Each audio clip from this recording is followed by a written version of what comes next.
اعوذ باللہ من الشیطان الرجیم، بسم اللہ الرحمن الرحیم۔ سید اقتدار علی خان۔ آج 1 مئی ہے سن 2024 اور جس کو مزدوروں کے عالمی دن کے طور پر منایا جاتا ہے، اور اس سلسلے میں حضور صلی اللہ علیہ وآلہ وسلم کا قول مبارکہ بھی ہے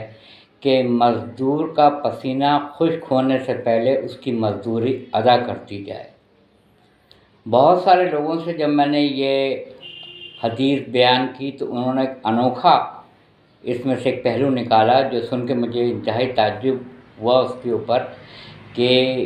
پیغمبر اکرم حضرت محمد مصطفیٰ صلی اللہ علیہ وآلہ وسلم کا قول حرف آخر ہے، اس میں کسی رد و بدل یا ترمیم کی گنجائش نہیں ہے۔ اس کے باوجود انہوں نے مجھے فرمایا کہ اقتدار صاحب یہ بتائیے، جو لوگ دھوپ میں کام کرتے ہیں اور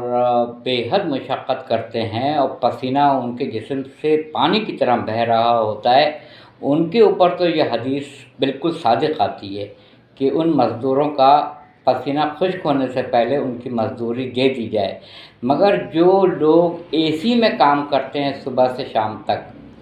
اور اے سی میں بیٹھ کے ٹھنڈک میں بیٹھ کے آرام سے کافی بھی پی رہے ہوتے ہیں، چائے بھی پی رہے ہوتے ہیں، اور اس کے بعد سے کام بھی کر رہے ہوتے ہیں، تو ان کو تو پسینہ آتا نہیں ہے، تو کیا ان کے اوپر بھی اس چیز کا اطلاق ہوگا کہ ان کی مزدوری وقت پہ ادا کر دی جائے؟ دیکھیے کہاں کہاں سے لوگ کہاں کہاں کی بات کو لا کے قول مبارک رسول اکرم حضرت محمد مصطفیٰ صلی اللہ علیہ وآلہ وسلم پہ اس کو لاگو کرنے کی کوشش کرتے ہیں، نیا پہلو اس میں سے نکالتے ہیں۔ یہ شیطانی وسوسے ہیں، یہ ہمارے اندر کا نفس امارہ ہے جو ہمیں اکساتا ہے کہ ہم ان سوالات کو ہائی لائٹ کریں، حالانکہ اسلام میں اس کی گنجائش نہیں۔ رسول خدا صلی اللہ علیہ وآلہ وسلم نے بس جو کہہ دیا وہ کہہ دیا۔ سورہ والنجم میں ہے کہ وہ تو نطق ہی نہیں کرتے، کلام ہی نہیں کرتے، بولتے ہی نہیں ہیں جب تک کہ وحی نہ کر دی جائے۔ تو آپ نے جو کچھ بھی کہا وہ جب تک مرضی الہی نہیں ہوئی آپ نے نہیں کہا۔ تو اس کا مطلب ہے رسول خدا صلی اللہ علیہ وآلہ وسلم نے جو بھی بات کہی ہے وہ اللہ تعالیٰ نے آپ تک پہنچائی ہے، اور آپ نے ہم سب کے لیے یہ جملہ فرمایا۔ اس کا مطلب یہ ہے کہ جو محنت وہ کر رہا ہے اس کی اجرت اس کو آپ وقت پر ادا کر دیں، وقت پر ادا کر دیں۔ اب بیچ میں سے ابلیس آپ کو اکساتا ہے، آپ کا نفس آپ کو ورغلاتا ہے، آپ کے نفس امارہ کے اندر یہ اختراع آتی ہے کہ یہ سوال کرو کہ جو اے سی میں بیٹھ کے کام کرتے ہیں کیا ان کے اوپر بھی یہ اس کا قول لاگو ہوگا؟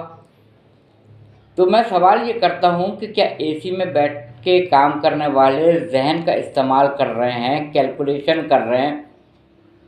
اس میں ریاضی کا کام ہے، اس میں سوچ سمجھ کر کام کرنے کا ہوتا ہے؟ اے سی میں بیٹھ کے کیا ذہن کام نہیں کرتا ہے؟ آپ یہ کہہ سکتے ہیں کہ دھوپ میں بیٹھ کے گرمی کی تپش میں عقل مفلوج ہو جاتی ہے، کام نہیں کرتی ہے،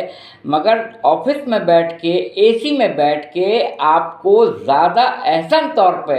فیصلہ کرنے کی صلاحیت پیدا ہوتی ہے۔ سکون کی حالت میں جو آپ فیصلہ کریں گے، لمحوں نے خطا کی تھی صدیوں نے سزا پائی، تو وہ لمحہ اس قدر قیمتی ہوگا کہ اس کا اطلاق پوری کمپنی کے اوپر ہوگا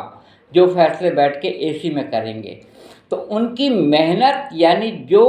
وہ اپنی کمپنی کے لیے بہترین سوچیں گے اور جس کا آؤٹ پٹ فیوچر میں ان کو اور ان کی کمپنی کو ملنے والا ہے بینیفٹس، اس کا کریڈٹ اس سینئر آفیسر کو جا رہا ہے جو سکون میں بیٹھ کے اپنی کمپنی کے لیے فیصلہ کر رہا ہے۔ تو کیا اس کی اجرت وقت پہ ادا نہیں ہوگی؟ یہ ہمارا ذہنی خلفشار ہے۔ اجرت تو آپ کو دینی ہے، چاہے وہ اے سی میں بیٹھ کے کام کر رہا ہو یا دھوپ میں بیٹھ کے کام کر رہا ہو۔ اگر کسی نے ایک فائل بھی، مثال کے طور پہ اگر کسی نے ایک فائل بھی اٹھا کے ادھر سے ادھر رکھی ہے، اس کا مطلب ہے اس نے اپنے آرگنائزیشن کے لیے کام کیا،